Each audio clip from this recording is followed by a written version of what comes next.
Hello friends. आज हम एक कॉन्सेप्ट के बारे में समझेंगे।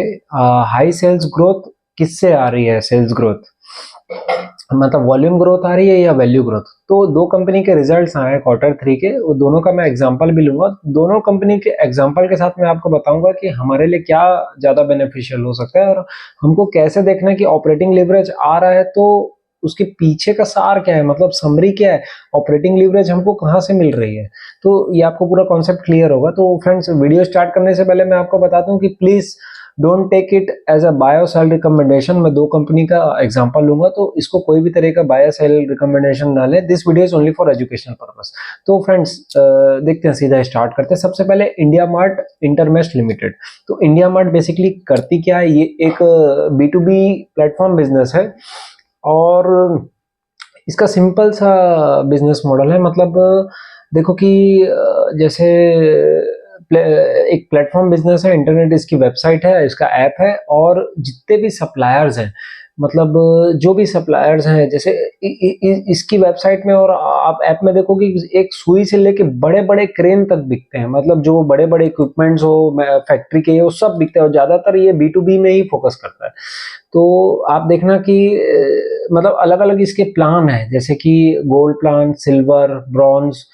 तो उस हिसाब से ये सप्लायर्स अपने प्रोडक्ट्स आके लिस्ट करते हैं, जैसे अमेजन और फ्लिपकार्ट में होता है। और बायर्स अपने लिए, मतलब बायर्स ढूंढते हैं और बायर्स उसमें ऑर्डर देते हैं। तो उनके लिए प्लान रहता है, बेसिकली गोल्ड, सिल्वर, ब्रॉन्ज, अलग अलग प्लान होता है। अगर आप भी बिजनेस फील्ड से होंगे और आपने कभी इंडिया मार्ट यूज किया होगा तो आपको क्लियर हो जाएगा। तो एक तो ये रहा, तो उसको उसमें क्या है ना, मतलब ये उनको सर्विस देती है इंडिया मार्ट। जैसे गोल्ड, किसी ने गोल्ड, किसी ने ब्रॉन्ज, किसी ने सिल्वर प्लान लिया, तो कस्टमर एक्वायर करने में उनका, उनकी लिस्टिंग को टॉप में दिखाएगा और कस्टमर की मतलब डाटा दिखाएगा कि ये इसने इंक्वायरी की, ये प्रोडक्ट सर्च कर रहे हैं, तो उसके हिसाब से उनका कस्टमर को डाटा प्रोवाइड करती है। तो अलग अलग प्लान के हिसाब से मतलब कस्टमर एक्विजिशन ईजी करता है, सिंपल सी बात है। अगर सप्लायर उसको as a paid subscription method पे डिपेंड होता है, हर साल सब्सक्रिप्शन लेना पड़ता है, उसके हिसाब से एक चार्ज रहते हैं, चार्ज के हिसाब से फिर मतलब ये इसी पैसा कमाती है। सिंपल सा बिजनेस मॉडल है। तो फ्रेंड्स, अब हम देखते हैं कि इसका जो ग्रोथ आया, जो अभी रिसेंट ग्रोथ आई, मतलब जो डाटा या रिजल्ट आया क्वार्टर थ्री का, तो इसकी सेल्स की ग्रोथ आई 16% और पैड ग्रोथ आप देखोगे तो 48%। मतलब इतना ऑपरेटिंग लिवरेज आया इसका 48% के आसपास और सेल्स ग्रोथ आया 16%। तो अब हमको क्या करना है ना, ये देखना है कि सेल्स ग्रोथ कैसे आई। मतलब सेल्स, सिंपल सी बात है, दो चीजों से आती है सेल्स ग्रोथ, एक तो वॉल्यूम और वैल्यू ग्रोथ। तो ये क्या, वॉल्यूम ग्रोथ क्या होती है कि जब नंबर ऑफ कस्टमर्स बढ़ते हैं, नंबर ऑफ सप्लायर्स बढ़ते हैं, मतलब आप ज्यादा पेनिट्रेट कर रहे हो मार्केट में, डिमांड है तो आप न्यू कस्टमर्स एक्वायर कर रहे हो। और वैल्यू ग्रोथ किससे आती है? जो आपके एग्जिस्टिंग कस्टमर है या नए कस्टमर भी हैं, तो और जो आप भी प्रोडक्ट सेल कर रहे हो उसका प्राइस इंक्रीज कर रहे हो। सिंपल सी बात है, वॉल्यूम एंड वैल्यू ग्रोथ।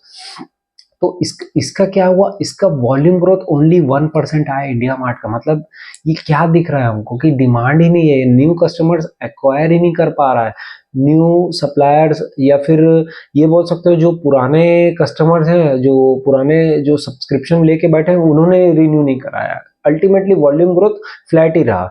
और बाकी जो पूरा पूरा जो सेल्स आया, जो कंट्रीब्यूट किया है, मतलब जो भी 16% की ग्रोथ आई है, तो वो 14% के आसपास तो वैल्यू ग्रोथ से आई है। मतलब इन्होंने अपना एवरेज रिवेन्यू पर कस्टमर का इंक्रीज किया है। तो आप देखना कि 100 रुपए अगर लेती थी सब्सक्रिप्शन के हिसाब से, फॉर एग्जाम्पल पिछले साल, तो इस साल इन्होंने सब्सक्रिप्शन के प्राइस बढ़ा दिया, 114 कर दिया। तो यहाँ पे पूरा टोटल वैल्यू ग्रोथ का ही खेल है। और ऑपरेटिंग लीवरेज, अब हम देखते हैं कि ऑपरेटिंग लीवरेज कैसे आई है। दो तीन चीजें होती है। एक तो आप या तो ज्यादा प्रोडक्ट सेल कर रहे हो, सिंपल सा बिजनेस पॉइंट ऑफ व्यू से सोचना। अगर आप, आपके टोटल एक्सपेंसेस हैं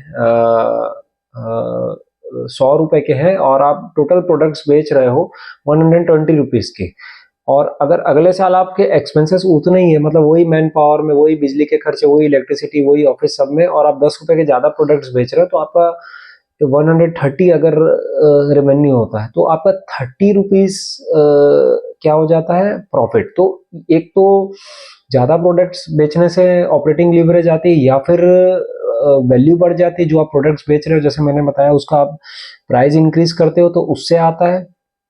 दो चीजें हैं। तीसरा आपको कॉस्ट कटिंग, हाँ सबसे जो इम्पोर्टेंट है, इसमें मैं आगे कंपेयर करके बताऊंगा। कॉस्ट कटिंग करते हैं, मतलब जो कंपनियां जैसे मैन पावर कॉस्ट, इलेक्ट्रिसिटी बचा रही है, वो करके जो भी है उससे अगर पैसा बचा रही है, उससे ऑपरेटिंग लिवरेज आ रहा है, तो उससे तो एक इन्वेस्टर को दूर ही रहना है। मतलब वो क्या करे, कंपनी को ग्रोथ नहीं दिख रही तो अपने एम्प्लॉय काट रही है और अपने खर्चे बचा रही है, तो क्या उससे आदमी पैसा बनाएगा? क्या मार्केट ऐसा पैसा बनाता है? कि आपको हमको देखना है मेन सेल्स में भी, हमको वॉल्यूम ग्रोथ देखना है कि वॉल्यूम ग्रोथ आ रही है कि नहीं।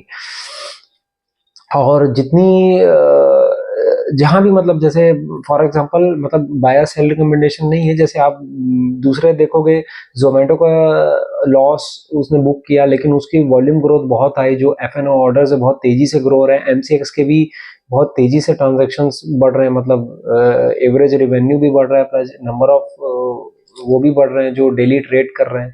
तो वो आप वॉल्यूम ग्रोथ देखो, वहाँ डिमांड आ रही है, वहाँ वॉल्यूम ग्रोथ हो रही है। मतलब ये रिकमेंडेशन नहीं है, जस्ट मैंने कैसे सोचते कैसे हैं, मतलब मार्केट किसको रिवॉर्ड करता है, कौन इन्वेस्टर्स कैसे ज्यादा पैसा बनाते हैं। हम क्या जनरली इधर उधर देखो, एचडीएफसी का क्या हुआ कि उसने अभी उसका सेल्स डिग्रू हुआ है। आज ही शायद उसका रिजल्ट आया 6 to 8% से, और उनका पैट दिखा रहा है 16% अप हुआ है, 13 या 15 16% जो भी एक्स। मैं नंबर में नहीं जा रहा हूँ, मैं सिर्फ अभी बार बार बोल रहा हूँ, नंबर में मत जाइए, सिर्फ कॉन्सेप्ट में ध्यान दीजिए।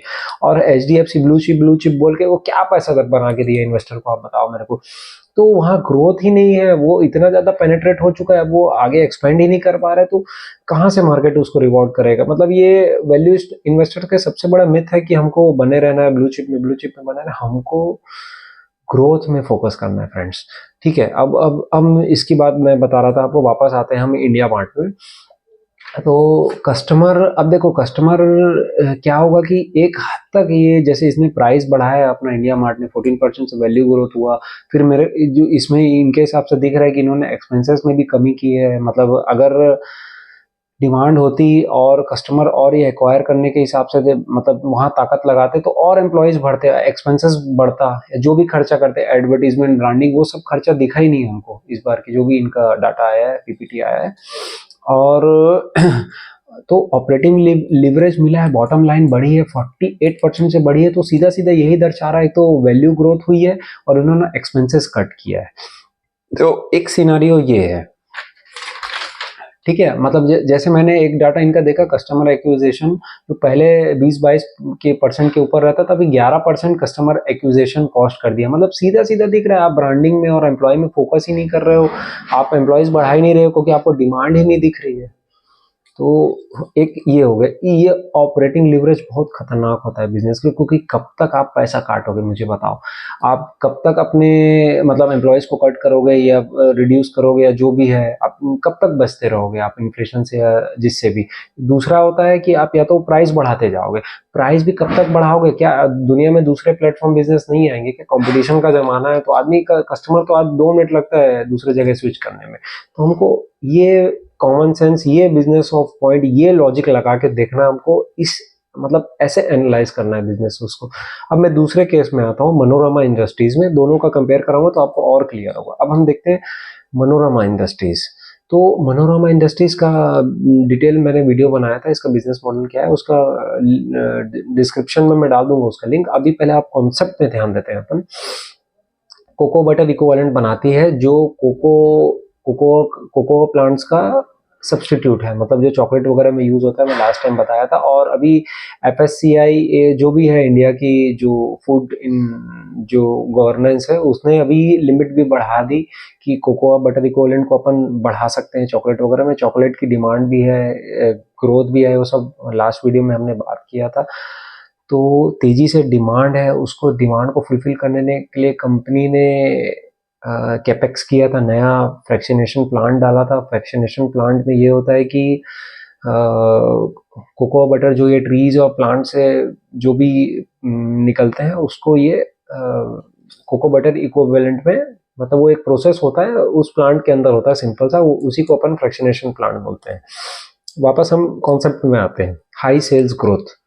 तो अब देखो, मनोरमा इंडस्ट्रीज का कैपेक्स किया इन्होंने, इनका नया प्लांट लाइव हुआ, डिमांड है, तो इनका सेल्स ग्रू बाय अराउंड 112%। मतलब इतनी डिमांड आई, इतनी ग्रोथ आई, तभी तो इतना सेल्स बढ़ा है, डबल हुआ है सेल्स। और PAT grew around 300%, 400 times, yes 400 times PAT इसका ग्रू हुआ है। तो आप ये सोचो कि यहाँ पे हमको दिख रहा है दोनों वॉल्यूम और वैल्यू ग्रोथ, और ऑपरेटिंग लिवरेज भी है, इमेंस ऑपरेटिंग लिवरेज है। मतलब वॉल्यूम डिमांड है, तेजी से न्यू क्लाइंट्स एक्वायर हो रहे हैं, पेनिट्रेशन बढ़ रहा है, डिस्ट्रीब्यूशन नेटवर्क बढ़ रहा है। तो नए नए प्लांट्स कंपनी, मतलब जो कैपेक्स किया है उसका कैपेसिटी यूटिलाइजेशन बढ़ रहा है। और उसके बाद फिर आप देखोगे कि जो अभी इसमें, हाँ, इन्होंने ये भी बताया कि मतलब इन्होंने क्लियर नहीं किया कि कैपेक्स अपना बढ़ाएंगे, इन्होंने बोला, लेकिन कब कितना और कैपेक्स कर रहे हैं और कितने प्लांट, कितना अपना कैपेसिटी बढ़ा रहे हैं, वो ये नहीं बताया इन्होंने। वो हो सकता है अभी जो कॉन कॉल आया है उसमें क्लियर हो जाए, लेकिन ये और कैपेक्स करने जा रहे हैं। अभी जो कैपेक्स जो लाइव हुआ है उसका तो कैपेसिटी यूटिलाइजेशन बढ़ ही रहा है, साथ साथ ये और कैपेक्स करने जा रहे हैं, तो हमको डिमांड दिख रही है, विजिबल है। अब देखो, इसमें हम बात कर रहे थे सेल्स ग्रोथ में वॉल्यूम और वैल्यू, तो इसमें वॉल्यूम ग्रोथ दिख रही है कंपनी का। आप देख लोगे इनकम स्टेटमेंट जाके देख लो, एक्सपेंसेस बढ़ रहे हैं कंपनी के, एम्प्लॉय कॉस्ट डबल ट्रिपल कुछ हो गया है। मैं एग्जैक्ट डाटा पे नहीं जा रहा हूँ, कॉन्सेप्ट पे जा रहा हूँ।